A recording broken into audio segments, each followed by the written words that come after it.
जय हिंद आप सभी को।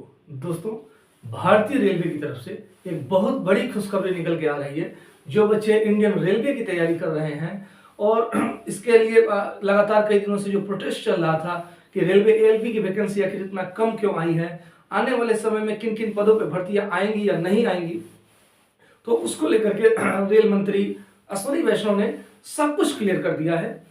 एक मीडिया इंटरव्यू के अंदर उन्होंने ये सारी चीजों को बताया कि रेलवे के अंदर कौन कौन से पोस्ट और किस किस प्रकार से भर्तियां की जाएंगी।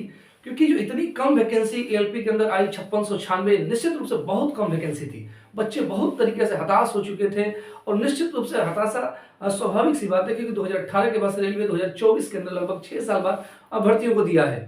तो बच्चों के सामने निश्चित रूप से एक उहापोह की स्थिति बनी हुई थी कि भाई तैयारी करें या ना करें, क्योंकि इतनी कम सीट है और रेलवे के अंदर करोड़ों की संख्या के अंदर आवेदन होते हैं। तो बच्चे बहुत तरीके से डिस्टर्ब हो चुके थे।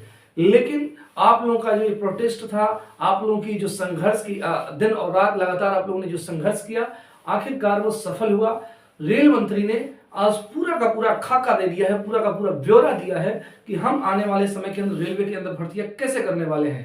तो उनके ही मुंह से आप सुनिए कि किस प्रकार से रेलवे की भर्तियां। दूसरा सवाल यह है कि जब हम रोजगार की बात करते हैं तो रेलवे को लेकर लोगों की उम्मीद रहती है कि रोजगार आएंगे। और जब पिछला जनरल इलेक्शन था उससे पहले एक तरीके से अभी 1,54,000 लोगों का रोजगार कंप्लीट हुआ है। 1,54,000 1,54,000 लोगों का 1.5 लाख लोगों का रोजगार अभी कंप्लीट हुआ है। एम्प्लॉयमेंट ऑर्डर्स मिल गए, लोगों का रजिस्ट्रेशन हो गया, आगे जॉब में अब उनके ट्रेनिंग के लिए लोग जाने लगे। जैसे ये प्रोसेस कंप्लीट हुआ, नेक्स्ट प्रोसेस चालू हुआ। बहुत लंबे समय से सबकी डिमांड थी कि इसको एनुअल बनाया जाए।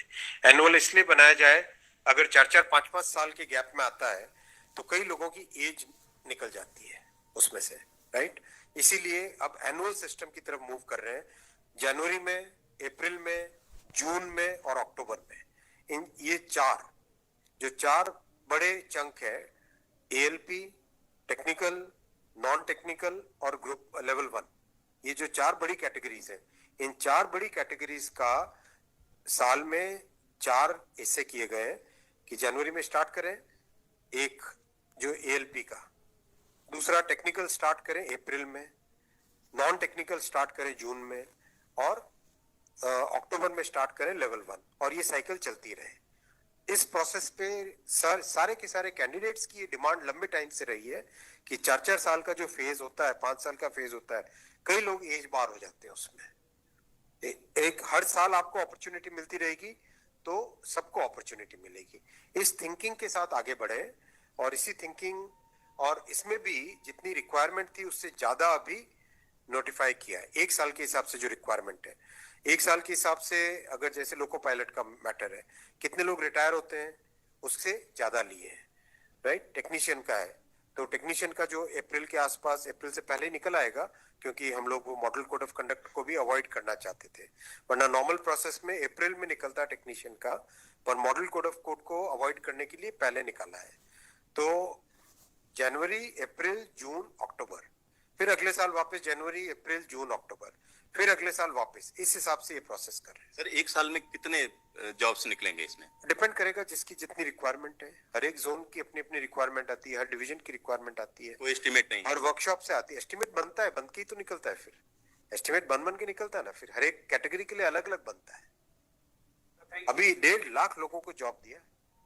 आप सोचो उस एग्जाम की कॉम्प्लेक्सिटी, 500 से ज्यादा शहर, कितनी शिफ्टें, 1000 से ज्यादा शिफ्टें, 15 लैंग्वेजेस, 1-1 करोड़ लोग एप्लीकेशन। कहीं पे कोई कंप्लेंट आई? 0 कंप्लेंट।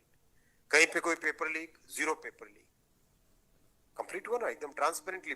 पार्लियामेंट में हमारी ऑपोजिशन के लोग, कांग्रेस के एक एमपी बोले कि आश्चर्यचकित है कि इतना बड़ा एग्जाम कैसे बिना कोई पेपर लीक के हो गया।